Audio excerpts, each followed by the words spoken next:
তুমি অধম তাই বলিয়া কি আমি উত্তম হইব না, খুবই আলোচিত একটা পংক্তি, একটা কবিতার দুটো লাইন। এখন বাস্তব জীবনে এটা মানে কি? আরেকটা কবিতা আছে, আমার ঘর ভাঙে যেবা আমি বাঁধি তার ঘর। এগুলো আসলে কাব্য, কবিতা, উপন্যাসে সুন্দর, প্র্যাকটিক্যালি আমার দিকে চাইছে যে তার চোখ তুলে ফেলবো, আমার দিকে যে একটা ধরেন একটা ধমক দিছে, পারলে তার জিব্বা টিব্বে মনে করলেন বের, এই একটা মেন্টালিটিতে আমরা আছি। আমরা চাই পরিবর্তিত বাংলাদেশ। আমরা দাবি করছি যে শেখ হাসিনার সরকার স্বৈরাচারী ছিল এবং তিনি আদালতকে, প্রশাসনকে এতটা ম্যানুপুলেট করেছেন, এতটা ব্যবহার করেছেন যে হাজার হাজার লাখ লাখ গায়েবী মামলা হয়েছে। ঘটনা কিন্তু সত্য হয়েছেও। আর এই মামলাগুলোর শিকার করা হয়েছে সাধারণ নিরীহ, বেশিরভাগ ক্ষেত্রে যারা দল করে তারাই হয়েছে।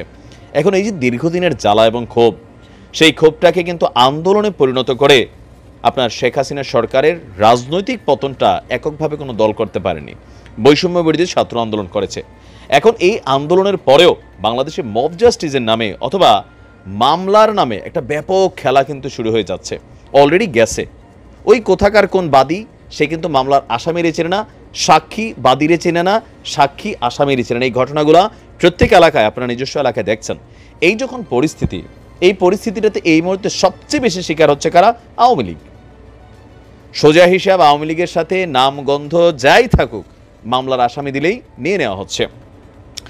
গেল 5ই আগস্টের আগে বিএনপি জামাত বললে যেই থানাত যাইতেন মামলা হয়ে যেত, বিচারক আদালতে উঠা বিএনপি জামাত দেখলেই জামিন বন্ধ অথবা দিয়া দাও সাজা একটা, এরকম কিন্তু ঘটছে। আর এজ এ রেজাল্ট এতগুলা প্রাণ ঝরছে, এই আন্দোলন হয়েছে। তো এখন যে নতুন বাংলাদেশের স্বপ্ন আমরা দেখছি, তো সেই নতুন বাংলাদেশে এই যে গণ মামলা চলতেছে, এগুলোর ব্যাপারে সরকারের সিদ্ধান্ত কি? আর এই সেকশনটাতে কে বসছেন? ডক্টর আসিফ নজরুল ইসলাম। ইতিমধ্যেই সোশ্যাল মিডিয়ার যারা কি বলে যে রাঘব বোয়াল আছেন, তারা কিন্তু তাকে বলছেন যে বঙ্গবন্ধুর চেতনা নিয়ে তিনি বৈশা আছেন, তার ভিতর থেকে আর ভালো কি আসবে। তবে তিনি যে সিদ্ধান্তগুলো নিচ্ছেন, এগুলোর প্রথম সুবিধা বেসিক্যালি আওয়ামী লীগই পাচ্ছে। কিন্তু এই সুবিধাটা বা এই আইনটা এস্টাবলিশড হয়ে গেলে ইন ফিউচার, বিএনপি তো এখনো ক্ষমতায় আসে নাই, ধরেন আসলো সামনে বা জামাত আসলো, সারা জীবন কি থাকবে? সম্ভব? জীবনও না। 10 বছর 20 বছর পরে আবার এই ক্ষমতার টার্ম চেঞ্জ হবে, তখন তো আবার আওয়ামী লীগ আসবে। আসবে না? 100% আসবে। 20 বছর পর হলে আওয়ামী লীগ আসবে, পালাবদল হবে। সেই পালাবদলে আইসা আবার এই গণহারে মামলা হবে। এখন যারা বিদেশ থেকে দৌড়ে দেশে যাচ্ছি আমরা অনেকেই, আবার দেশের মানুষ যারা আত্মগোপনে ছিলাম ভাইসা উঠছি, আদালতে জামিন পাচ্ছিলাম না, গণহারে জামিন পাচ্ছি। আবার বাংলাদেশে আওয়ামী লীগের যারা এরকম কোর্ট কাছারি বা রাজপথ দাপাইয়া দোপাইয়া মামলা হলেও পুলিশ তাদেরকে গ্রেপ্তার করতো না, আদালতে গেলে সাথে সাথে জামিন হয়ে যেত, তারা সবাই ধরেন দেশে বিদেশে পলায়ে চলে গেছে। এরা যখন আবার ফিরে আসবে, আবার আজকের দিনে আপনি যখন গণমামলা দেখছেন, ঠিক একই হবে, এর থেকে 10 গুণ বেশিই হবে। কারণ হিংসার বিপরীতে হিংসা কখনো শান্তিকে এস্টাবলিশ করতে দেয় না। তো কোনো একটা পক্ষকে তো শুরু করতে হবে। রাইট নাও যে সরকার আছে, তারা কোনো পক্ষের না। তারা চাচ্ছেন এখানে আওয়ামী লীগ বিএনপি ফ্যাক্ট না, এমন একটা সিস্টেম করা হবে যে সিস্টেমটাতে মানে কোনো ধরনের আইনকে অপব্যবহার করে বা প্রশাসনকে অপব্যবহার করে কোনো ধরনের কোনো ব্যক্তিকে, নিরীহ মানুষকে দল করার কারণে, এবার হোক সেটা বিএনপি বা শিবির অথবা আওয়ামী লীগ, এইগুলোর কারণে তাকে মামলার আসামি করা যাবে না। নতুন একটা ঘোষণা দিয়েছেন। আর এই ঘোষণাটার 100% এই মুহূর্তে অ্যাডভান্টেজ পাবে বাংলাদেশ আওয়ামী লীগের যারা যুবলীগ ছাত্রলীগ যারাই আছেন, সামহাও যারা ভালো মানুষ ছিলেন, অপরাধ করেন নাই, তারা অপরাধীরা শাস্তি পাবেন। সারা দেশে ঢালাও এবং গায়েবী মামলার যে কালচার শুরু করেছিল ফ্যাসিস্ট আওয়ামী লীগ সরকার, সেই কালচার থেকে আমাদেরকে বেরিয়ে আসতে হবে। তো আমরা কারা এই মুহূর্তে? আমরা বলতে এখানে যেটা বোঝানো হচ্ছে, বিএনপি জামাত বা আরও যারা আছেন যারা গণহারে এই মুহূর্তে মামলাগুলো করছেন। সুপ্রিম কোর্ট প্রাঙ্গণে প্রধান বিচারপতির অভিভাষণে অন্তর্বর্তী সরকারের আইন উপদেষ্টা ডক্টর আসিফ নজরুল ইসলাম তিনি বলছেন, আপনারা যারা বিচারক তারা সংবিধান অনুযায়ী শপথ নিয়েছেন, কোনো রাজনৈতিক দলের হয়ে শপথ নেননি। কোনো বিচারকই রাজনৈতিক দলের হইয়া, বিচারক বলেন, প্রশাসনের লোক বলেন, সরকারি কর্মকর্তা বলেন, শপথ নেয় না, কিন্তু টেকনিক্যালি রাজনৈতিক দলের হয়ে যায়। তো আসিফ নজরুল ইসলাম খেয়াল করে দিয়েছেন, কাজে বিচার করবেন সংবিধান অনুযায়ী। বিচার একটি মহৎ দায়িত্ব, এই দায়িত্ব পালনে কার্পণ্য করা যাবে না। নিম্ন আদালতে যারা আছেন, আপনারা মানুষকে যতটুকু সম্ভব হয়রানি মুক্ত করবেন।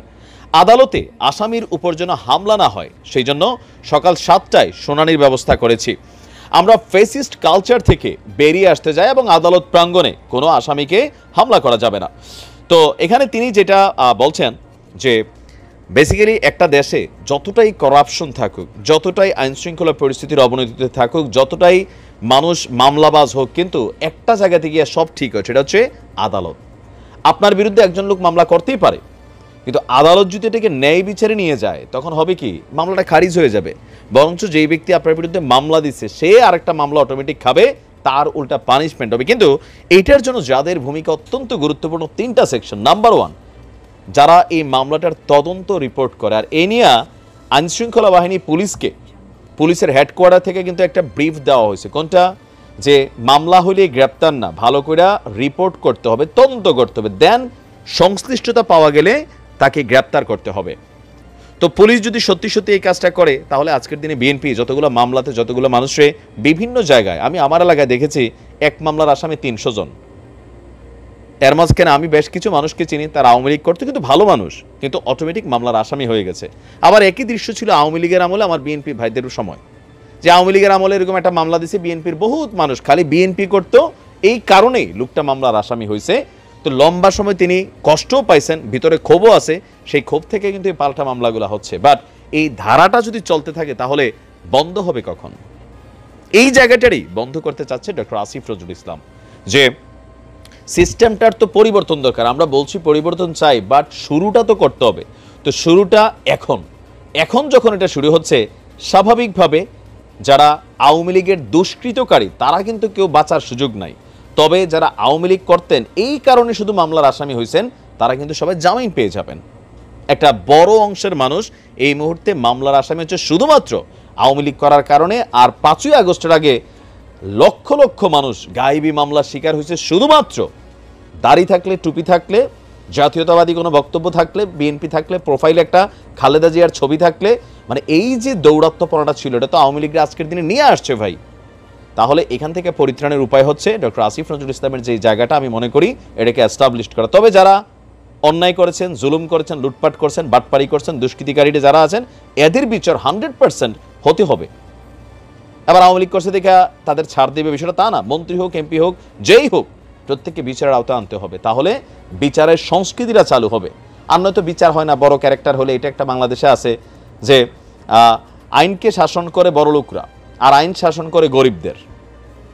আইন গরিবদের শাসন করে, আর আইনকে শাসন করে কারা? ধনীরা। তো এই দৃশ্যপট থেকে বের হয়ে আসতে হবে। তো আসিফ নজরুল ইসলাম যে উদ্যোগ নিয়েছেন, এর জন্য তিনি সমালোচিত হচ্ছেন, বাট তিনি সমালোচনার দিকে তাকাচ্ছেন না। তিনি ভাবছেন সমালোচনা তো হবেই, বাট সামহাও আমার এটা শুরু করা দরকার, দেন তিনি তার জায়গা থেকে এই কাজগুলো করাচ্ছেন। এখন বিচারক যারা আছেন, তারা যদি সততার সহিত, ন্যায়নিষ্ঠার সহিত, দলীয় লেজুর বৃত্তি বা দলীয় মেন্টালিটি থেকে বের হয়ে এসে সঠিক বিচারটা করেন, তাহলে বাংলাদেশে আমরা সুন্দর একটা বাংলাদেশ দেখতে পারবো। আজকে আওয়ামী লীগ এটার অ্যাডভান্টেজ পাবে, আজকে আসিফ নজরুল ইসলাম স্যারের জন্য তারা দোয়া করতেছে মন থেকে 100%। ইন ফিউচার বিএনপিও করবে, জামাতও করবে, কারণ এটা এস্টাবলিশড হয়ে গেলে এটাকে পরিবর্তনের সুযোগ নেই। ভালো থাকুন, আসসালামু আলাইকুম।